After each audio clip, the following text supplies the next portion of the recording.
This week on Jerusalem Dateline, Palestinians send fire kites from Gaza to burn the Jews. What can stop them? And a look at the Gaza border where tens of thousands are trying to break the fence. Plus, the Jerusalem prayer breakfast, Jews and Christians praying together for the peace of Jerusalem. And a look back at the Six-Day War and the battle over Jerusalem.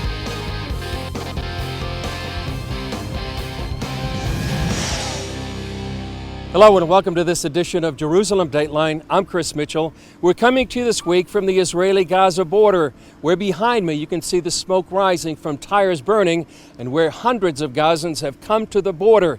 It's all part of the Great March of Return, where more than 2 months Palestinians have protested violently, where they've tried to breach the border fence, launch rockets into Israel, and come up with a new weapon called terror fire kites, intended, as they say, to burn the Jews.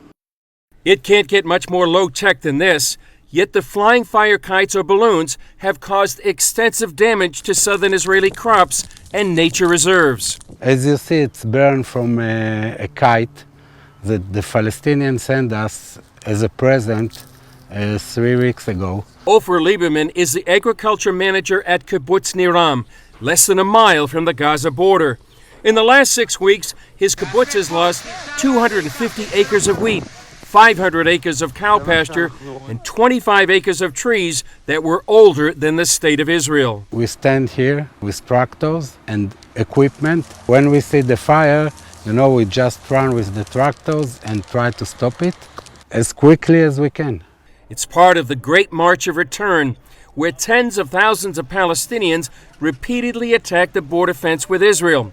Palestinians posted this video with triumphant music on Facebook showing border infiltrations.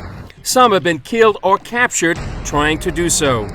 Israel is working on solutions to combat this latest weapon, and some are calling for targeted assassinations for those who are sending the kites. But Israeli Construction and Housing Minister Yoav Gallant says the Palestinians are desperate. The kites and the civilian so-called marches towards defense are signs of frustration because all the operational military ways were almost blocked by Israel. The sea is closed, the land is closed. It's very difficult to hit Israel by rockets and missiles because of Iron Dome. We are in a project that will block eventually the tunnels. Despite the trouble, Lieberman says he still has friends in Gaza. I speak with them about once a week. My friends say that a lot of people in Gaza want the Israeli get inside to throw out the Hamas. Lieberman says his kibbutz is growing and he's optimistic for the future. Here it's heaven, 23 hours a day. 1 hour it's hell, but normally this place it's heaven. I hope it will be like this 24 hours a day, and I hope that we will live in peace. Joining me to talk more about the situation here on the Gaza-Israeli border is CBN News correspondent Julie Stahl. Julie, behind me we probably see hundreds, if not thousands of Gazans that have come to the border, and yet the IDF had sent out messages by leaflets warning them not to come. What did they say? Yeah, that's true. They warned them, don't come, don't show up. They said a wise man takes into account the consequences of his actions ahead of time. And they're really telling people, don't show up here. Don't participate in violent protests. It goes on to say, don't let Hamas take you hostage. Because the people they're following Hamas, and it's going to lead to death and nowhere. Yeah, and we actually talked to a woman here that lives right here on the border. What did she have to tell us? I thought it was very enlightening. Yeah, it really was. She said, the people here have a lot of compassion on the mothers and the children in Gaza, but enough's enough, and they don't want to see it anymore.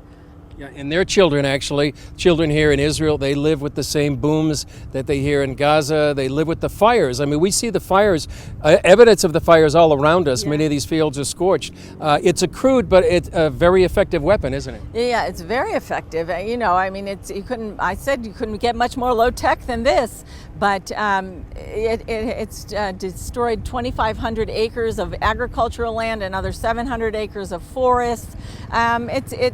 It's destructive, and they're aiming really not just to destroy crops, they're really aiming to kill the Jews. Yeah. And what is the motivation? And we actually, by the way, we've seen several of those kites flying off in the distance. We don't know if they've actually crossed into Israel. But what is the motivation when you talk about Hamas and some of the Islamic radical groups inside Gaza? What do they want? Well, their bottom line is they want to destroy Israel. They want to get rid of the Jews. This probably won't do it, but what they are hoping is to provoke Israel to retaliate, create a big public uproar, and then by that way somehow force Israel to do what they want them to do. And that's what that woman was saying earlier as well. Provoke Israel, Israel responds, and then that goes to the International Criminal Court or the United Nations Security Council. Julie, just a few hours ago we left Jerusalem. Mm-hmm. Right now, what's going on? It's a big contrast to what's here on the border. It sure is. Here we have all this violence and destruction, and in Jerusalem, the Israel police made it possible for 190,000 Muslims to come and pray on the Temple Mount at Al-Aqsa Mosque today. It's the last Friday of Ramadan. It's a holy, holy time for them. And 90,000 of them came from the West Bank, and they're the kinsmen of the Gazans. But Israel made a way for them to come because it's special to them. It's holy to them. It's the Temple Mount for the Jews. But they let the Muslims to come and pray there. Coming up, a look at the battle over Jerusalem during the 1967 Six-Day War. In June 1967, Israel reunited Jerusalem in what many believe was one of the greatest military victories of all time, the Six-Day War. 51 years later, Palestinians marked that as what they call the Naksa, or the setback. As a tribute for the 50th anniversary of what many see as God's victory, CBN Documentaries produced In Our Hands, The Battle for Jerusalem. And CBN's Scott Ross interviewed the writer and director of the film in Jerusalem. By 4:30 a.m., the Israelis had reached the Jordanians' command bunker. For the next 45 minutes, they lined the opening of the bunker with 21 pounds of TNT. This is Ammunition Hill. This is the site of what is still today the bloodiest battle in Arab-Israeli history. I talked with In Our Hands, the Battle for Jerusalem writer and director, CBN's Aaron Zimmerman. The docudrama tells the story of Israel's victory in the city during the 1967 Six-Day War through the eyes of the paratroopers. Did you do reenactments here? We did. The people who run Ammunition Hill were very great to us, and they let us have the run of the place for 2.5 nights. We had snipers shooting from the bunkers. We had them crawl through the grass, up the hill, through the barbed wire. They even showed us the original bunker. The battle kind of ended when the Israelis got to the top of the hill and they found the Jordanian command bunker. And they took 21 pounds of TNT and blew that sucker into next week. And so they showed us that and they said, well, you're welcome to use this bunker again to stage your explosion. And we thought, great. If it survived a real explosion, it can survive a fake movie one. Based entirely on facts, the film includes dramatizations of important scenes like Commander Motogur talking to troops on the Mount of Olives. We are sitting on a ridge overlooking the old city, and soon we shall enter it. The old city of Jerusalem, which generations have dreamed of and longed for. We will be the first to enter. And running through the streets of Jerusalem under threat of sniper fire to take the Temple Mount and Western Wall.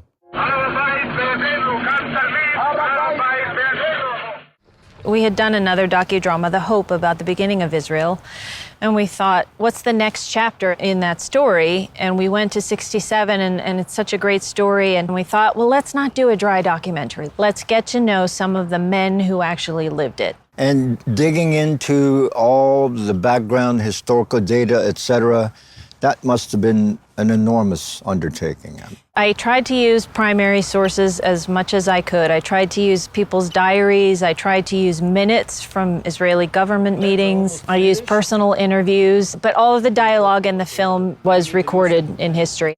As a result of the war, Israel tripled in size, beating the combined armies of Syria, Egypt, and Jordan to win the Golan Heights, the Sinai Desert, and Judea and Samaria, and reuniting beloved Jerusalem.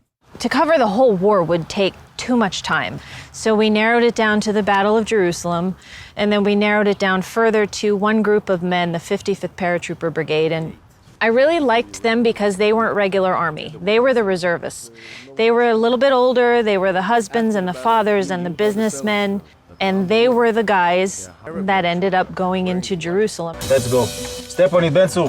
I mean, these actors are very realistic. Oh, they're great, yeah. Did it have an effect on the actors themselves? Because it's more than just history. This is in many cases, their fathers, their grandfathers. They're depicting this. How did they respond to that? I had a lot of guys tell me their personal family histories. I had so many guys say to me, well, my grandfather was in the Holocaust, or my grandfather, in one case, Sharon Friedman, who played Motikor, his grandfather was one of the guys who fought for Jerusalem in '48 and saw the whole siege and everything. The little woman who came and offered up the flag, she wanted that flag to be used and flown at the Western Wall. At the Western Wall. I mean, that brought tears to my eyes. Oddly enough, the paratrooper Yoram Zamosh, who's part of that story, I asked him, did you ever see that family again? And he said, we did. And he said, a few months after the war, the old grandmother had passed away. Really? She was waiting. She had lived through getting kicked out of her home in '48, and she had lived through all of that, hoping to see Jerusalem reunited. From start to finish, Zimmerman worked on the film for just a year. But was there anything that you uncovered, something unknown, not something that you just didn't know anything about at all? What was interesting to me was the response to the paratroopers. When they came into town, they were heroes. These families came out. Now, keep in mind, there was also a blackout because of the Jordanian shelling. There was all of that going on, and still these women would come out of their houses with food.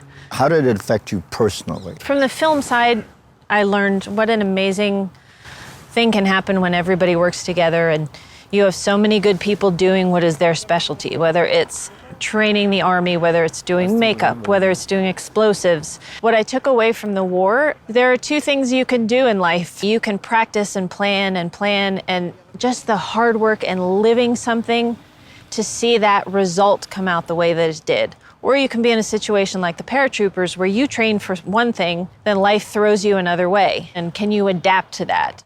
I asked Zimmerman what she wants the audience to take away from the film. Well, two things. I tried hard to keep it as apolitical as possible to give it a wider audience. Number one, I want them to see the sacrifice that these men made. Number two, we went back 20 years to 1948 to what happened when the Jewish quarter fell and the Jordanians ethnically cleansed every Jew from the old city of Jerusalem. And then at the end of this segment, the Jordanian officer says, "We have so completely destroyed this place that no Jew can ever return here." So then we fast forward 19 years and show how they did. And what will Israelis think of the film? I hope it will be good. I want people to take away a pride in their heritage. And after all the bloodletting and everything else that's occurred here historically, there's no way that Israel, Jews are going to give up this city. No, I don't think so. I mean, Moshe Dayan said it when he got to the Western Wall. We've come to the city never to depart from it again. Scott Ross at Ammunition Hill in Jerusalem. Up next, the voice of calm that guided Israelis through that turbulent time before the Six-Day War. The spring of 1967 was a time of almost unbearable tension for Israel's leaders. Threats of invasion came from nearly every direction, and Western nations turned their backs on the Jewish state. Egypt closed the Red Sea Straits, and Syria bombed villages in the Galilee. But in the midst of Israel's darkest hour, a voice of calm emerged to describe the coming miracle. John Waggy explains. By the end of May 1967, the die was cast. Israel would soon be at war on all borders. Prime Minister Levi Eshkol tried to reassure the nation, but he was ill and faltered during his address. Military General Chaim Herzog stepped in to fill the gap with radio commentary in Hebrew and English. A new page has been opened in the history of our people's battles and of the courage of Israel. And deep in the heart of each and every one of us at this moment, when we think of those engaged in the struggle, there is, irrespective of whether we normally pray or not, a prayer that the guardian of Israel shall neither slumber nor sleep. During the Six-Day War, Chaim Herzog didn't just calm the nation. He became Israel's first military ruler over Judea and Samaria in more than 2,000 years. He was also a powerful presence as UN ambassador and later as president of Israel. Chaim Herzog died in 1997, but his legacy lives on. His son Isaac is now chairman of Israel's leading opposition party, the Zionist Union. He was only 7 when the war broke out. Still, he remembers the prevailing fear. What we know is that there was a period of awaiting about 3 weeks before the war, where the national mood was Auschwitz. Israel is going to its second Holocaust. Whoever leaves last should turn off the light and leave the country. That was the mood. Isaac's older brother Michael, now a retired major general, was 15 at the time. He says there's no doubt Israelis were concerned about the nation's survival. So I still remember ourselves, like many other people in Israel, digging trench in our backyard because we expected that we would be shelled, and we were shelled. Tel Aviv was shelled by the Jordanians during the Six-Day War. Young people who have abandoned the cafes of Dizengoff Street and the discotheque, the farm boys, the yeshiva students, the members of the youth movements, the boys of the immigrant townships, all are at this moment shoulder to shoulder fighting in the air, on the land, and on the sea for our right simply to live. You know what's interesting is we hear a lot today about the term fake news and that kind of thing. 67 was a banner year for fake news, especially in Egypt and in Syria, and your father was kind of counteracting that to a people that didn't know really what was happening. They had to hear the truth. We would hear what was called Kol Kahir, Voice of Cairo, and they would speak in Hebrew, and they would say the worst things. We're going to throw you to the sea. I guess you heard it. They said terrible things, and there was anxiety, but he provided very professional analysis. He first of all, he knew the situation. I am broadcasting from Jerusalem to the sound of heavy shelling. A strange form of quiet and anticipation has fallen along the front line, a quiet that may foretell great tidings. He would broadcast 3 times a day. He would also broadcast in English, so there were both BBC and others, but the 3 times a day you would walk in the streets of Tel Aviv and you would hear his voice throughout the city, people just listening, stopping and listening. And it was awesome. I heard his voice in the trench. I heard my dad, my mom brought a little radio, and we would hear him in the trench, and he calmed us down. I was told by soldiers then in the front lines, and they would listen to him, and I was told by quite a few of them that this really boosted their morale before going into battle. Just 1 day into the war, Israel's Air Force virtually destroyed the capacity of Egypt, Syria, and Jordan to strike from the air. On the ground, Israel's army penetrated deep into the Sinai and pushed toward Jordan on the West Bank.